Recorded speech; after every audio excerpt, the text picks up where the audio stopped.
कोटेश्वर तीर्थ की जय, राधा किशन महाराज की जय। आपने मुझे कहा कि मैं कुछ कहूं, मेरी तो बहुत लंबी बातें हो चुकी हैं, लेकिन इस तीर्थ के बारे में, क्योंकि इस महत्वपूर्ण जगह पर बैठे हुए हैं, मैंने नीचे कुछ बातें की, लेकिन कई बार ऐसा होता है कि हम जिस महत्वपूर्ण तीर्थ में, जिन महत्वपूर्ण पवित्र स्थानों पर होते हैं और बहुत जब पास होते हैं,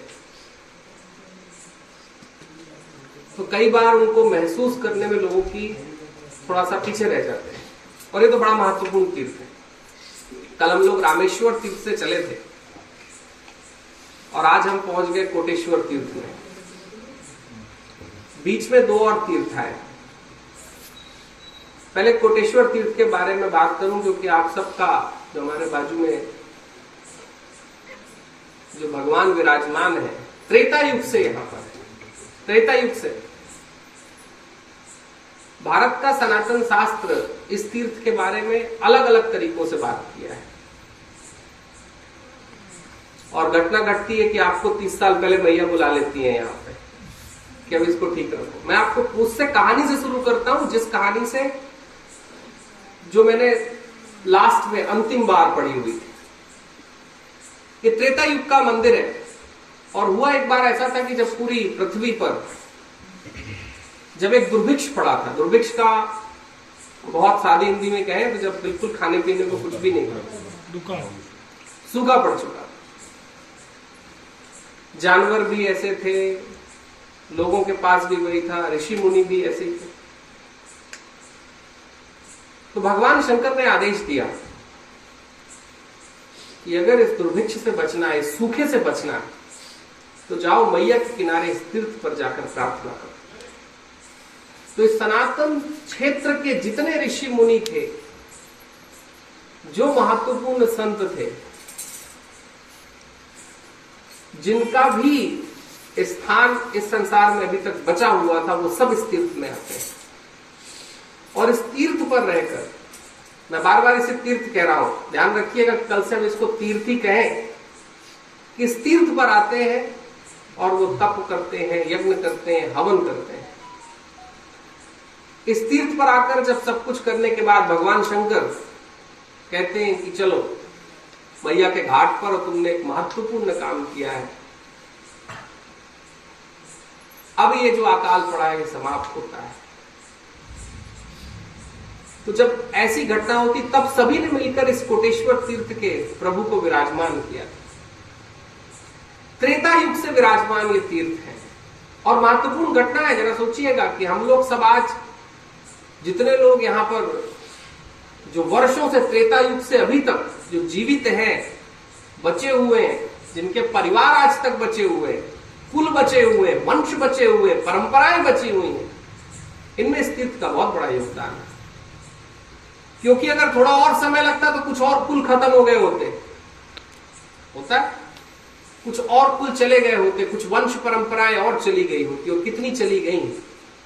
परमात्मा ने जो प्रेरणा मैया के तट पर दी, उस प्रेरणा से कहेंगे तीर्थ। और इस तीर्थ के द्वारा इस संसार की जनजाति, जन भी, जातियां भी, पेड़ पौधे, पक्षी सब जीवित रहे, सब जीवित बचे रहे। ये तो त्रेता युग से इसकी कहानी है। उसके बाद मैं नीचे कह रहा था, जो लोग नीचे मुझे सुन रहे थे, कि कर्क संहिता एक बड़ी महत्वपूर्ण शास्त्र की, एक भारत का बड़ा महत्वपूर्ण शास्त्र है। जब कर्क संहिता के ऊपर टिप्पणियां होने लगी थी, तो कर्क संहिता को यहां पर लाया गया, प्रभु के सामने कर्क संहिता को रखा गया और मांग की गई ऋषियों के द्वारा कि अगर एक कर्क संहिता सही है, जहां से वेदों के बारे में जानकारी निकल रही है, तो आप इसको पूर्ण करके बताइए। और शास्त्र कहता है कि भगवान ने कर्क संहिता के पेज पलट दिए। तब सिद्ध हुआ कि हाँ, वेदों के बारे में जो जानकारी दी जा रही है वो बिल्कुल कर्क संहिता से सही है। वेदों के बारे में जो आज तक ऋषि मुनि, कुल परंपरा से हम तक इस राष्ट्र में पिछले 300 सालों में जिन ऋषियों मुनियों ने कर्क संहिता को पढ़कर वेदों को जन जन तक पहुंचा पाया, उसमें बहुत बड़ा योगदान कहीं भगवान का है। जहां पर हम आज बैठे हैं, कहानियां तो बहुत और भी लंबी हैं, बड़ी इस तीर्थ के बारे में बड़ी, क्योंकि कहा जाता था कि मणि नागेश्वर तीर्थ के बाद इस क्षेत्र में मैया की परिक्रमा में जो लोग आते थे, अगर प्रभु के दर्शन प्राप्त न हो तो वो कोटि तीर्थ के जो दर्शन कर सकते हैं वो दर्शन पूर्ण नहीं माने जाते थे। इसका एक और कारण था, इसको कोटीश्वर तीर्थ कहा जाता है कि मणि नागेश्वर और सुकेश्वर तीर्थ के बाद आप चलते भी है तो यहां पर आकर प्रणाम करना बड़ा जरूरी होता है।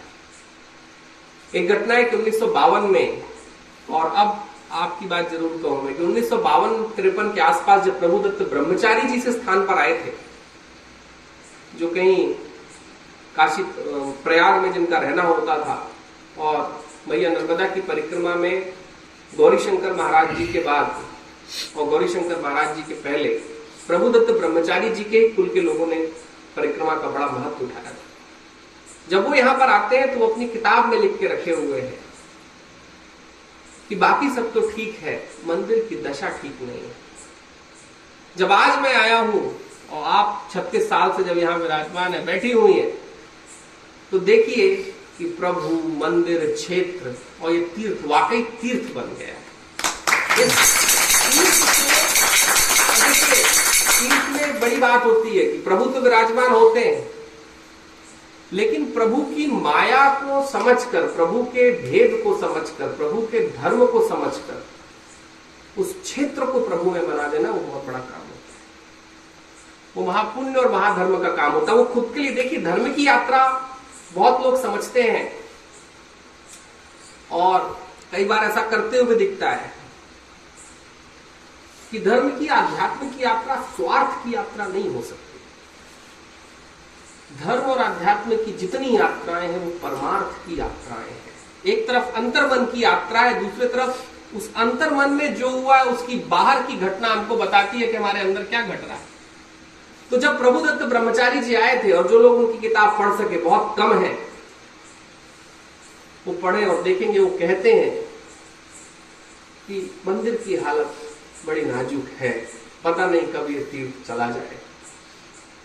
मुझे लगता है कि इस देश में अंतिम बार उनकी किताब मैंने पढ़ी थी, तो जब मैंने पढ़ी, रामेश्वर तीर्थ के बारे में उन्होंने जो लिखा था वो वैसा का वैसा मुझे मिला। और यहां पर जब पहुंचे, प्रभु के दर्शन हुए, इस क्षेत्र में जब मैं पहुंचा, इस तीर्थ क्षेत्र में जब मैं पहुंचा, और अभी आके जब दर्शन किया आपसे, तो इसको तो वाकई तीर्थ कर दिया आपने, पूरा तीर्थ कर दिया। इस पूरी कुल परंपरा को और आपको, इस क्या हुआ है माता जी की भैया के क्षेत्र में जो अद्वितीय तीर्थ इस राष्ट्र के ऋषियों ने, संतों ने, देवों ने, गंधर्वों ने, भगवानों ने जिन तीर्थों के ऊपर आकर तपस्या करके गए और हमारे लिए छोड़ा कि हम भी आशीर्वाद प्राप्त कर सकें। मेरे देखने में अभी तक आया, अभी तक जितनी मैंने ओंकारेश्वर से यहां तक की यात्राएं की हैं, कि हम अपने पुराने तीर्थों को कहीं भूलते जा रहे हैं। और भूलने के बहुत सारे कारण भी हैं। युग है, चीजें भूलती हैं, विस्मरण में आती हैं, चलता है। लेकिन भारत की, मैं जब इन मंदिरों को, जब इस मंदिर को मैं देखता हूं, एक घटना हुई कि आज मैं किसी एक और मंदिर में गया था, मैं क्षमा चाहूंगा, उसका नाम नहीं लेना चाहूंगा, क्योंकि जो घटना मुझे घटी, मुझे थोड़ा सा उस समय मैंने प्रश्न किया अपने, मेरे साथ जो बच्चे चल रहे थे, मैंने उनको एक बात कही।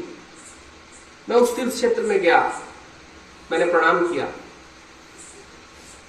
और मेरे देखने में आया कि जो भारत की मंदिरों की कला, जो मंदिरों के बारे में, तीर्थ क्षेत्रों के बारे में आप कैसे प्रवेश करते हैं, उसका जो महत्वपूर्ण अध्याय था, वो पूरा अध्याय बंद कर दिया गया था। कहीं हम घुस ऐसे रहे थे कि हमको जलाधारी को, जल जो निकलता है, उन सब को हमको पार करते हुए कहीं मंदिर में प्रवेश करना पड़ रहा। मैंने कहा कि इस तीर्थ में आने पर अगर पहले ही अधर्म हो जाए तो भगवान तो जरूर कहेगा कि कैसी गलती कर रहा है।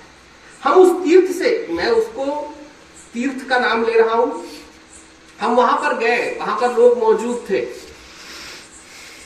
मेरे साथ, हम ही थे जो शायद सुबह से वहां पहुंचे थे, मुझे ऐसा लगा, क्योंकि मेरा मत था कि मैं उस तीर्थ में जरूर जाऊंगा, क्योंकि देख के तो आऊं ये स्थिति क्या है।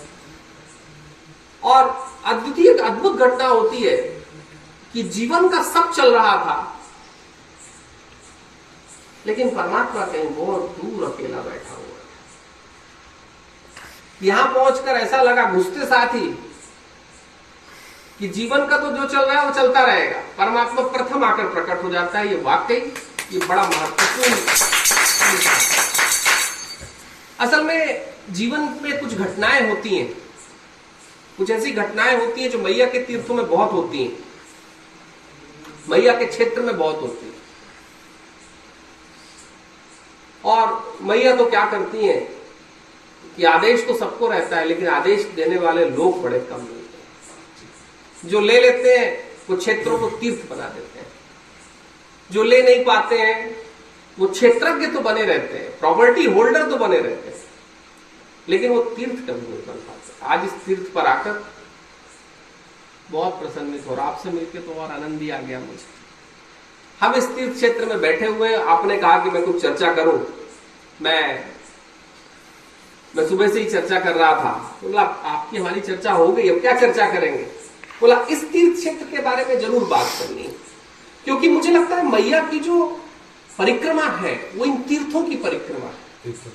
अगर इन तीर्थों की परिक्रमा से हम अपने जीवन के अंदर उन तीर्थों को उद्भव नहीं कर पाए तो मैया की परिक्रमा जैसी तो हो जाएगी, परिक्रमा नहीं हो सकती। परिक्रमा तब होगी जब हम इन तीर्थों से, और तीर्थों को जो तीर्थ बनाने वाले लोग हैं उन लोगों के साथ जब हम अंतर स्मरण की यात्रा कर लेंगे तो बड़ा महत्वपूर्ण अध्याय हो जाएगा। इस कोटेश्वर तीर्थ को और आपको प्रभुदत्त ब्रह्मचारी जी आज जहां भी होंगे, मैं उनको रात में जरूर कहने वाला हूं कि हम कोटेश्वर तीर्थ से होके आ रहे हैं, बैठे हुए हैं वहां पर, और जिसके बारे में आपको भय था वो अभय, उसने अभय की यात्रा कर ली है, तो वो भी शायद लगता है बड़े अंतर मन से जहां भी होंगे बोले अच्छा कम से कम किसी ने बता दिया कि वो तीर्थ तो बच गया। इस तीर्थ को बहुत बहुत प्रणाम।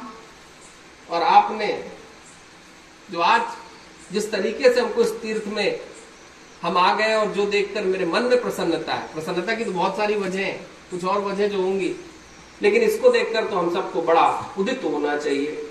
और आप सबके अंदर बैठे हुए परमात्मा को प्रणाम करते हैं। धर्मदेव।